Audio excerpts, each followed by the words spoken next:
नमस्कार। कभी ऐसा हुआ है कि नए शब्द सीखे और अगले दिन भूल गए, खासकर तब जब कोई बड़ा एग्जाम सिर पर हो।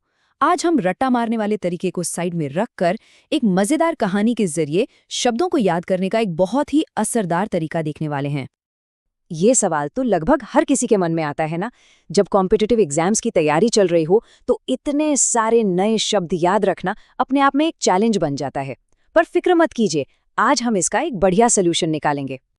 तो चलिए शुरू करते हैं। आज हम कुछ अलग करने वाले हैं। हम 5 जरूरी शब्द उठाएंगे और उन्हें एक छोटी सी सिंपल कहानी में पिरो देंगे। इससे होगा ये कि वो शब्द आपके दिमाग में हमेशा के लिए बैठ जाएंगे। तो हमारी कहानी का सीन कुछ ऐसा है। सोचिए कि एक बहुत इंपॉर्टेंट एग्जाम बस कुछ ही दिन दूर है और उसका प्रेशर लगातार बढ़ता ही जा रहा है। कहानी की शुरुआत इसी एहसास से होती है कि परीक्षा तो बस अब होने ही वाली है, और यहीं पर आता है हमारा पहला शब्द इमिनेंट, जो इस बढ़ते हुए दबाव को दिखाता है। तो ये जो शब्द है इमिनेंट, इसका सीधा सा मतलब है कोई ऐसी चीज जो बहुत ही जल्द होने वाली है, मतलब बस दरवाजे पर ही खड़ी है। अब यहाँ देखिए, अप्रोचिंग और इम्पेंडिंग जैसे शब्द इसके मतलब को और भी पक्का कर देते हैं, और दूसरी तरफ डिस्टेंट और रिमोट जो इसका एकदम उल्टा मतलब दिखाते हैं, यानी जो अभी बहुत दूर है। चलिए अब कहानी में एक ट्विस्ट आता है। होता क्या है, जो अक्सर होता है, स्टूडेंट की तैयारी में एक आम प्रॉब्लम आ जाती है, और वो है इनकंसिस्टेंसी। और इसी गड़बड़ को, इस अनियमितता को बताने के लिए हमारा दूसरा शब्द है इरैटिक। मतलब स्टूडेंट का जो पढ़ने का रूटीन था वो पूरी तरह से गड़बड़ा गया था। मतलब इरैटिक का मतलब हुआ कोई ऐसी चीज जिसमें कोई कंसिस्टेंसी न हो, कोई पक्का पैटर्न न हो। कभी पढ़ लिया, कभी नहीं पढ़ा। यहाँ ये देखना बड़ा इंटरेस्टिंग है कि कैसे अनप्रिडिक्टेबल और इनकंसिस्टेंट इसके बिल्कुल सही सिनोनिम्स हैं, और वहीं स्टेबल और कंसिस्टेंट इसका बिल्कुल उल्टा अर्थ बताते हैं, जिससे इसका मतलब और भी साफ हो जाता है। अब जब पढ़ाई इरैटिक होगी तो उसका असर तो दिखेगा ही, है ना।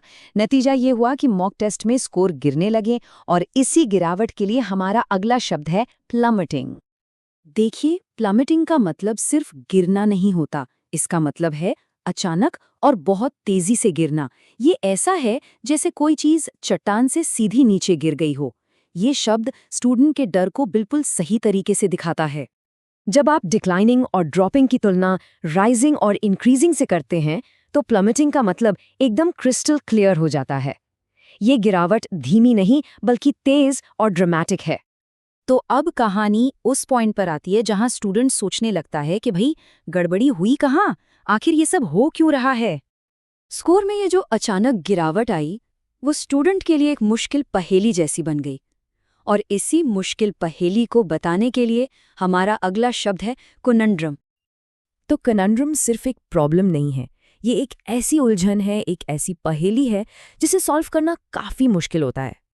यहाँ देखिए, पजल और डिलेमा जैसे शब्द इसके मतलब को समझाते हैं, और वहीं सॉल्यूशन और आंसर इसकी ठीक ऑपोजिट हैं। यही इस शब्द की पूरी कहानी है। तो इस पहेली का हल क्या निकला? कहानी का आखिरी हिस्सा इसे सॉल्व करता है। हमारा आखिरी शब्द इनएडवर्टेंट हमें बताता है कि ये जो गलती हुई थी वो जानबूझकर नहीं की गई थी। जी हाँ, इनएडवर्टेंट का मतलब है कुछ ऐसा जो अनजाने में हो गया हो, बिना किसी इरादे के। ये एक एक्सीडेंटल मिस्टेक थी। अनइंटेंशनल और एक्सीडेंटल की तुलना जब इंटेंशनल और डेलिबरेट से करते हैं तो इसका मतलब तुरंत साफ हो जाता है। ये एक अनजाने में हुई भूल थी। तो देखा आपने, कहानी तो खत्म हो गई, पर असली बात अब शुरू होती है। बात सिर्फ इन 5 शब्दों की नहीं, बल्कि उन्हें सीखने के तरीके की है। चलिए एक बार फटाफट से कहानी को दोहराते हैं। एक इमिनेंट एग्जाम था जिसके लिए पढ़ाई इरैटिक हो गई। नतीजतन स्कोर प्लमेटिंग करने लगे। ये एक बड़ा कनंड्रम बन गया, जिसका कारण एक इनएडवर्टेंट मिस्टेक थी। देखा कैसे सारे शब्द एक दूसरे से जुड़ गए। यही कनेक्शन इन्हें यादगार बनाता है। तो ये पूरा फ्रेमवर्क बहुत सिंपल है। किसी भी नए शब्द के लिए पहले उसका मतलब समझें, फिर उसके सिनोनिम्स और एंटोनिम्स को देखें, और आखिर में उसे याद रखने के लिए एक कहानी बना लें। तो ये टेक्निक अब आपके पास है।